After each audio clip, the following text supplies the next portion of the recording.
नमस्कार, न्यूज़ 18 का digital platform देख रहे हैं आप। मैं हूं प्रशांत कटारे। तो बात बांग्लादेश चुनाव की, जहां 300 संसदीय सीटें हैं, लेकिन इनमें हिंदू कितने जीते हैं, कौन कौन 20 साल में सबसे कम पर सिमट गया, ये तमाम जानकारी आज के इस वीडियो में। तो बांग्लादेश की करीब 8% आबादी हिंदू है, लेकिन 2026 के चुनाव में सिर्फ 3 हिंदू सांसद चुने गए। पहले शेख हसीना के दौर में ये संख्या 14 से 20 तक रहती थी। इस बार सभी विजेता BNP से हैं, जबकि जमात का हिंदू उम्मीदवार हार गया है। कुल 79 अल्पसंख्यक उम्मीदवार मैदान में थे, फिर भी प्रतिनिधित्व बहुत कम रहा है। तो बांग्लादेश चुनाव पूरा हो चुका है। बांग्लादेश नेशनलिस्ट पार्टी को 209 सीटों पर जीत हासिल हुई है। तारिक रहमान PM बन सकते हैं। जमात इस्लामी को 68 और छात्रों वाली पार्टी NCP को सिर्फ 6 सीटों पर वोट मिला है। चुनाव के बाद अब जो आंकड़े आए हैं वो हैरान करने वाले हैं, खासकर हिंदुओं की जीत को लेकर। दरअसल बांग्लादेश की कुल आबादी करीब 16 करोड़ 5 लाख करीब 16.5 करोड़ है और 2022 की जनगणना के मुताबिक इनमें 1 करोड़ 31 लाख से ज़्यादा हिंदू हैं।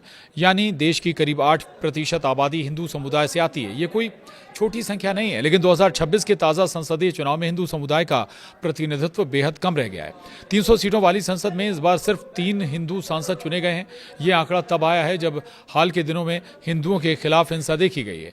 और अब सवाल ये भी कि बांग्लादेश चुनाव में कितने हिंदू जीते। तो पहले हिंदुओं की बड़ी संख्या अवामी लीग से होती थी, क्योंकि अवामी लीग बैन है, इसलिए तीनों हिंदू उम्मीदवार बांग्लादेश नेशनलिस्ट पार्टी यानी BNP से जीते हैं। जमात का हिंदू कैंडिडेट हार गया। ध्यान देने वाली बात यह कि जमात इस्लामी ने इस बार एक हिंदू उम्मीदवार कृष्णा नंदी को खुलना 1 सीट से मैदान में उतारा था, लेकिन वे चुनाव हार गए। इसका मतलब ये हुआ कि जमात के टिकट पर कोई भी अल्पसंख्यक उम्मीदवार जीत नहीं पाया।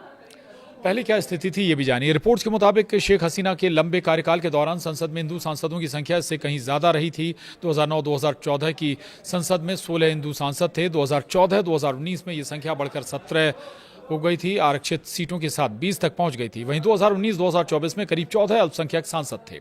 यानी पहले जहां 14 से 20 के बीच हिंदू सांसद होते थे, अब संख्या घटकर सिर्फ 3 रह गई। 2006-2009 तक बांग्लादेश में केयर टेकर सरकार रही। ऐसे में कह सकते हैं कि ये 20 साल में सबसे कम संख्या है। ये गिरावट काफ़ी बड़ी मानी जा रही है। कितने हिंदू उम्मीदवार मैदान में थे ये भी आपको बता देते हैं। इस चुनाव में कुल 79 अल्पसंख्यक उम्मीदवार मैदान में थे। इनमें 10 महिलाएं भी शामिल थीं। 60 में से 22 राजनीतिक दलों ने अल्पसंख्यक उम्मीदवार उतारे थे। BNP ने 6 अल्पसंख्यक उम्मीदवार उतारे, जिनमें से 4 जीत पाए, लेकिन कुल संख्या फिर भी बहुत कम रही।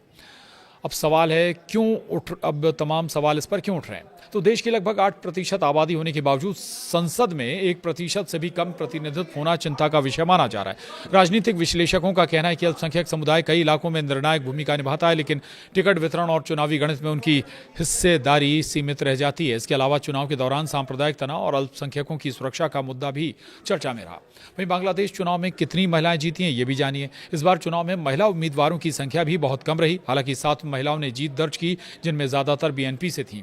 जमात इस्लामी के कुछ बयानों ने महिलाओं की भागीदारी पर भी विवाद खड़ा कर दिया है। तो यह था बांग्लादेश चुनाव से जुड़ा डिटेल। आज के इस वीडियो में इतना ही।